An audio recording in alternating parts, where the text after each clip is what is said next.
ఈరోజు మా కళ్ళతో మీకు చూపిస్తున్న ఈ మామిడి చెట్టు కాడ మీ పెంచారు చాలా బాగుంటుందండి. ఎండాకాలంలో ఈ పొలం ఎక్కువగా తింటారు. కానీ ఏముందో తెలియదు కానీ ఈ పండు, ఈ చెట్టు, ఈ పరిసర ప్రాంతాల్లో, ఈ పల్లెటూరులో చాలా బాగుంటుందండి. ఇలా మీకు ఎంత బాగా నచ్చిందో తెలియదు కానీ నాకైతే బాగా పిచ్చిగా నచ్చిందండి. అందుకే ఈ వీడియో తీస్తున్నాను.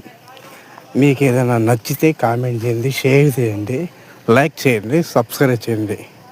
ఇట్లాంటి వీడియోలు ఎన్నో చేయాలని నా కోరిక. ప్రోత్సాహాన్ని ఇచ్చినట్టుంటారు, దానికోసం ఇలాంటి వీడియోలు చేస్తున్నాను. మీ పెంచర్ ట్రావెలర్ మీ పెంచర్.